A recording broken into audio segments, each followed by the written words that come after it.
Hello and welcome to Moneylife. This is Sucheta Dalal. This week, I'm going back to one of the big scandals of the past, infrastructure, leasing, and financial services.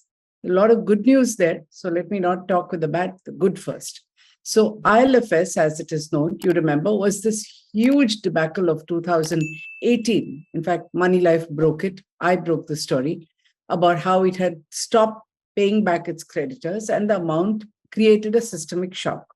Now, it turned out that ILFS had 347 companies, step-down subsidiaries, special purpose vehicles, all kinds of entities as part of this mega conglomerate, which the government did not even know. So why are we talking about it now and today? Because I think we need to look at all our major scandals in the context of the big hue and cry that's happening in Parliament over the Adani Group. Mind you, I'm so glad that our politicians have woken up to business and financial issues. I'm glad they're asking questions. My simple point in this video blog today is ask about everything. Don't just wait until it's all politics. So like I said, lots of good news in ILFS. The government appointed a board. They sacked the old board. They appointed a new set of people, earlier headed by banker Uday Kotak, now headed by a retired bureaucrat. And over the last 5 years, which is too slow, mind you, don't be happy about it. Over the last 5 years, they have done some resolution. Many companies where they had public sector joint venture partners or foreign partners have taken over the joint ventures. There's nothing much to pay. Everybody's lost heavily, but we're not talking about how much. Those are going concerns which continue because the partner has taken them over. So ILFS was like this Hydra-headed conglomerate, or I'd say monster.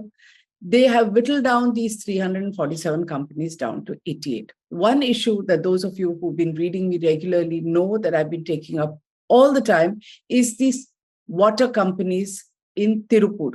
Tirupur is a very prosperous hosiery town which has no water. So they have a lot of wealth.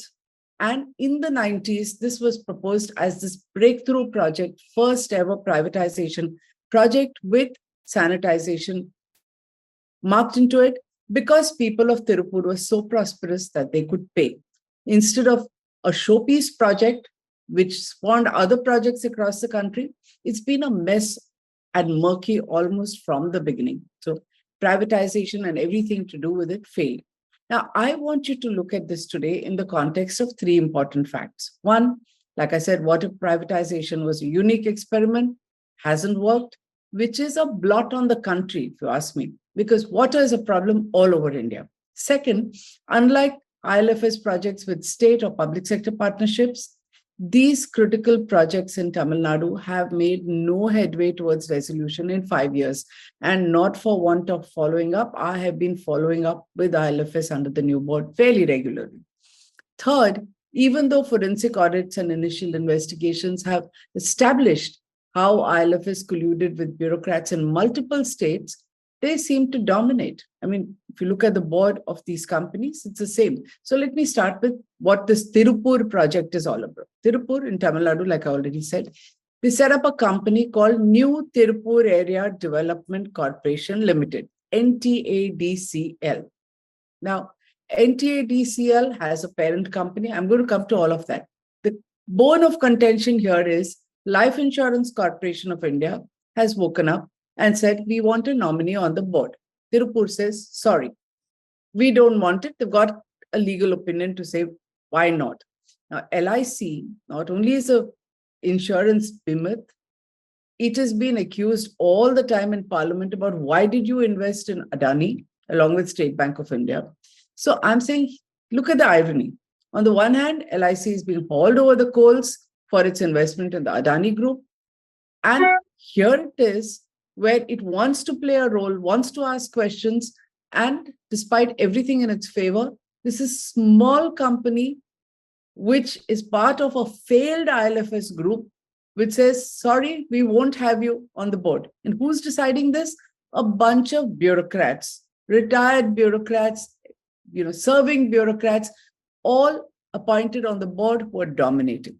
So what better example to prove that good governance, investigation, and regulation is never a serious concern for our politicians. It's only about politics. So we will make a noise when there's political mileage.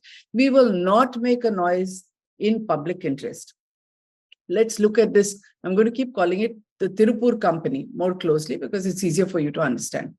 Like I said, it was incorporated in the 90s as a joint venture between a Tamil Nadu government company and ILFS and the beneficiaries of the water and sanitation, which is the Tirupur Exporters Association. Like I said, they had plenty of money. The investment in this Tirupur company came through a special purpose vehicle called Tamil Nadu Water Investment Company Limited, TWIC. TWIC is easy, right? So Tamil Nadu Water Investment Company is a parent company. It holds 32% of the equity in this Tirupur company. ILFS only 11.6%. And there is a Mauritius-based foreign institutional investor called AIDQUA Holdings, IDCA Holdings, which is the only foreign investor and holds 27.89%. There are smaller investments from LIC, GIC, and others. Now, the main point here is that although ILFS's shareholding looks small, just about 11%, it has a 54% ownership in the parent TWIC. TWIC is being a joint venture. So with TWIC, it has been controlling everything that happens in this Tirupur water company. More on this later, keep it in mind. Now, typical of how ILFS operated, things went sour decades ago. And I've said this in one video blog after another. Legal battles started. ILFS was attempting to saddle the company with all kinds of costs, which investors objected to, especially the foreign investor IDCA. They wanted to dump 10 crores, which was to manage an escrow account, for a loan taken from USAID, a US multilateral agency, which hadn't even been informed to this company. Cost of incorporation of TWIC, the parent, was also going to be saddled in this company. Why? Don't know. I mean, if ILFS wants 54%, they should have paid the cost, but they wanted it here. Later, they unilaterally, when things got a little hot and they wanted to bring in investors, they wanted to borrow more, and things weren't working, so they wanted a corporate debt restructuring, they unilaterally wanted to change the shareholding pattern against the initial terms of contract. This has gone to court. In fact, right until it crashed in August 2018, ILFS has been so powerful because of its influence and tie-ups and collusions with state government bureaucrats and central bureaucrats. And if you remember, I've repeatedly said ILFS is more of a bureaucrat scam, IAS officers, than a political or minister scam. They also colluded with regulators who turned a blind eye to allegations of wrongdoing. Litigation was managed so that it dragged on for decades. Again, important in the context of the Supreme Court saying investors should be protected. ILFS investors who thought they had invested in AAA-rated debentures have lost money. Nobody's concerned. These are investors also, but no hearings happen. It doesn't even come up. It's now before the apex court. Things are before the bankruptcy court, the appellate court. Nothing much happens. I have written about Tirupur and the water projects in detail starting in October 2018. I'm showing you a few links here, but those of you who are interested, ideally go to Moneylife and read these articles. So 31st October and 12th December, I also talked about how one of the companies, IDCA Holdings, had written to the Reserve Bank of India expressing serious concern. I mean, talk about a whistleblower who's unknown. Here is a major shareholder who blew the whistle. RBI actually wrote to them in writing saying, sorry, we can't do anything. And has anything happened in the last 5 years to regulators who did not do their job? They are not even being questioned. So when you hear SEBI in Parliament, you need to ask even your politicians, hey, how about RBI? How about the past? Remember, ILFS was a systemic shock. Now, we thought this high-handedness would have ended after 2018, but I've always said you have another bunch of bureaucrats and one banker who's now stepped away to run this. It'll still be under their control. So look at what happened. Bunch of retired bureaucrats are in charge of resolution. They have 5 entities helping them, including very expensive lawyers, M&A experts, forensic auditors, huge cost, and it's dragging on for 5 years. The Serious Frauds Office is supposed to be looking at all the findings that come out of forensic audit of collusion, fraud, and worse. Forensic SFIO has gone completely silent, even though forensic audits come out with regularity and nobody even bothers to read them anymore. So Grant Thornton was commissioned. These reports are in the public domain. They have confirmed large-scale fraud, mismanagement of funds, how a cabal close to Ravi Sarthi, the longest-serving managing director and chairman, were ruling the roost over 347 companies, total disregard for regulators, for statutory audits, for credit rating, capricious actions, circular deals that hid poor financial performance until it went bust, and how high credit ratings were engineered through dubious inducements, causing losses to retail investors. Again, as I wrote earlier, nothing has changed in the Tirupur water companies. There is an IAS board. Then in December 2022, things changed when suddenly ILFS decided that its 54% holding in TWICL will be sold to the Tamil Nadu government. So it's not going to operate at Tirupur. It's operating at the higher level, wants to sell and says, whatever the mess at Tirupur, let it be, let them fight it out. We are selling the parent company. So the Tamil Nadu government will be in charge and they can dictate fully about what they want to do. Frankly, it's astounding that this can happen. And without speaking a word, this is where it is heading. Around that time, LIC said, hey, we want to be on the board. Now, according to the shareholders' agreement, all parties would have to give prior consent to such a decision for TWIC to sell off 54%. Have they bothered? No, because they're government appointed and government thinks it can do anything. Now, these shareholders are IDCA, LIC, GIC, a bunch of other insurers. But obviously, they didn't intend to do that because nobody has come to Tirupur and asked them. Now, this is not going to happen very easily because IDCA, as I said earlier, has litigation pending in the Supreme Court, even about how its shareholding was changed unilaterally. It has filed before NCLT, NCLAT. These things don't seem to make progress, and this has been happening since 2018, brought to the notice of the new board, and has been going on even much earlier. Now, let's look at LIC. So like I said, when LIC wanted to be on the board, the company said no. Who is the company Tirupur? Who is it managed by? The new management is headed by Mr. Shivdas Meena, IS officer, Managing Director Chandrakant B. Kamble, another IS officer. They not only opposed LIC, but they went and treated it like a hostile investor. Imagine our largest insurer, okay, public sector one, treated it like a hostile investor and got a legal opinion to say why LIC should be denied a board position. Now, the legal opinion itself is questionable since LIC had sought appointment of its nominee under 6A of the Life Insurance Corporation Act 1956. Now, this is something that all investors of LIC also have to understand, that LIC may be listed, maybe under SEBI regulation, has gone public, it's following the corporate governance and disclosure norms like any other, but it remains a hybrid institution with all kinds of phenomenal powers which are superior to the Companies Act. Now, I'm going to read from this and I'm going to put it up on the screen for those of you who want to see. Under this section of the LIC Act, the Act empowers LIC to impose conditions when it's lending money. And I quote, as it may think fit, necessary or expedient to protect LIC's interests, into bracket, and concerns in which it has an investment, including the appointment of one or more directors, the key question here.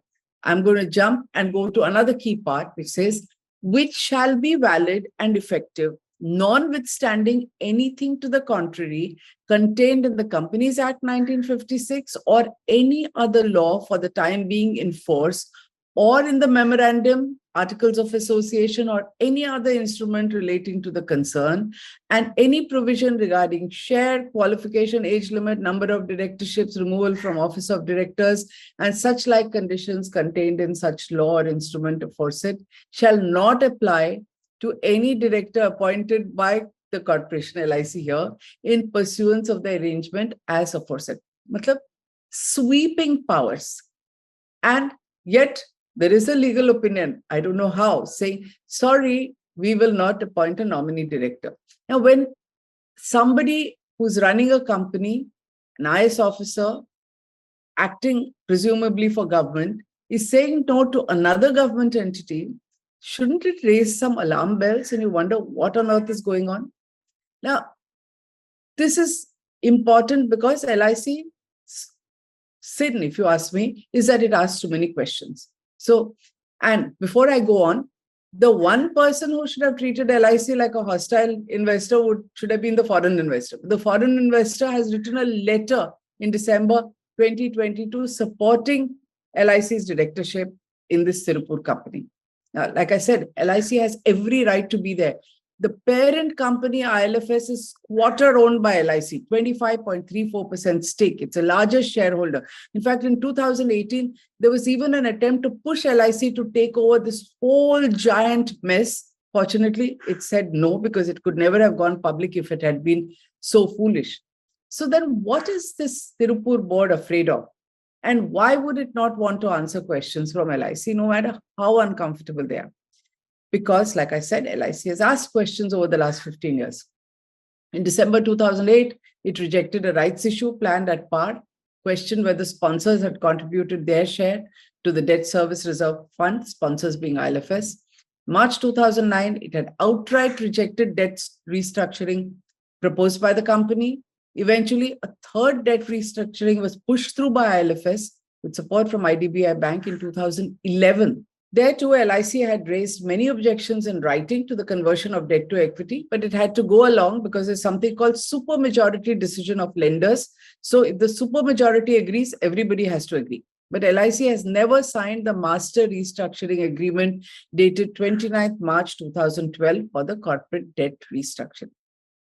I also told you that ADCA wrote to RBI. RBI, as the regulator, shamelessly refused to intervene. LIC is already a big loser with its investment in ILFS. As an equity holder, it's not going to get anything back. It's already lost money in Tirupur because it was supposed to get a certain return that hasn't come about since the 90s. ADCA, the only foreign investor, is already in the Supreme Court. There are cases going on in what it says was an attempt to transfer shares in violation of Articles of Association of NTADCL, ignoring a dispute that's already sub judice. So ADCA has protested even what is planned now. How can a board comprising IS officers say we will do what we want to because we are government? Looking at it dispassionately, it would appear that the new government-appointed board is behaving no different from the old one. In fact, so many things are the same. It continues with the same legal firm of Cyril Amarchand Mangaldas, which has been in the news because of the Adani connection. The Cyril Amarchand Mangaldas continuing as a legal advisor had been controversial 5 years ago. What happens is there's no action. They stick to it. And then the rest of us, including the media and investors, helplessly keep quiet. So it carries on.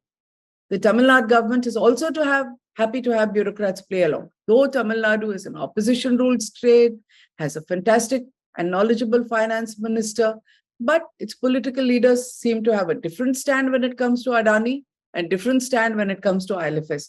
And mind you, ILFS is not a minor matter. It was a huge scandal. It collapsed under the weight of its dubious dealings. Regulators were caught failing to have done their job. It caused a systemic shock, which led to a whole bunch of failures in the NBFC or finance company space, including, as I repeat, losses to investors who thought they were holding AAA rated debt of ILFS. Resolution, extremely high cost. People who are making the most money are the lawyers and advisors, going on for 5 years, no sign of ending. Now, if our politicians want regulators or even large public sector entities like LIC and SBI to act decisively, to act independently, they need to be empowered, supported, questioned in every major scandal, not only when it is politically expedient to do so. Supreme Court now wants a committee to protect investors after the Hindenburg report because they're short selling. But This protection also has to extend with every scam. Satyam investors didn't get anything. ILFS investors are not getting anything. But Adani creates a problem. There should be a committee to protect, which can happen in a couple of days. If you ask me, genuine investor protection should not and cannot be on a case-by-case basis. Do you agree? If you agree, please think about this, spread the word, share this video. Thank you so much.